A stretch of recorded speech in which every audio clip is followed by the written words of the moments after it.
My name is Matthew Reeder and I'm from Salina, Texas. I love to hunt, fish, hike.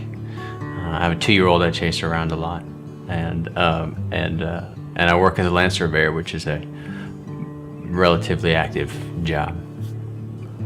When I get home from work, he comes running to the door and it's nonstop until he goes to bed.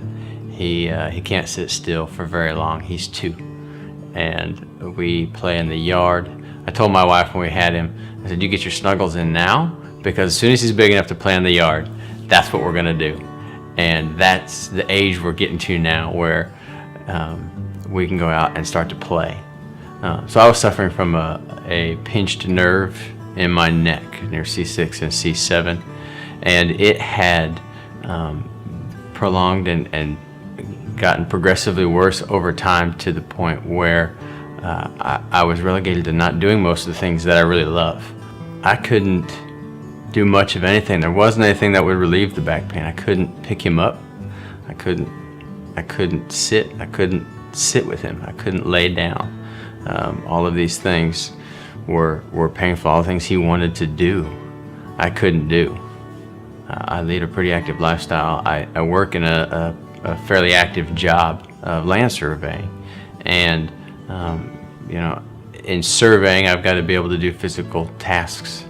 And about a year ago, I'd gotten salmonella poisoning at one time. I had a kidney infection shortly after, and I was able to work through both of those things without missing any time from work. But the neck pain had gotten so bad and so tight and debilitating that I couldn't do that anymore. Daily simple tasks had become impossible.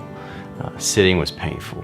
And so when I came in and was seen, it had progressed to the point where the muscles had tightened so tight for so long that it had actually taken the curve out of my spine, and my spine was straight in my neck. When I first came into physical therapy and saw Yoli, I did realize just how stiff and immobile that I was. And the first visit was phenomenal. She was incredibly gifted at describing things to me in a manner that related to my life that I could understand very quickly. So I understood what was going on and why we were doing particular things. And after one physical therapy session, my neck had improved so drastically in flexibility and reduced pain. That was when I became aware how bad it had gotten. And I would have never noticed that. I would have never known that or become aware of it and lived with constant pain had I not gone and seen the good folks at Texas Back Institute.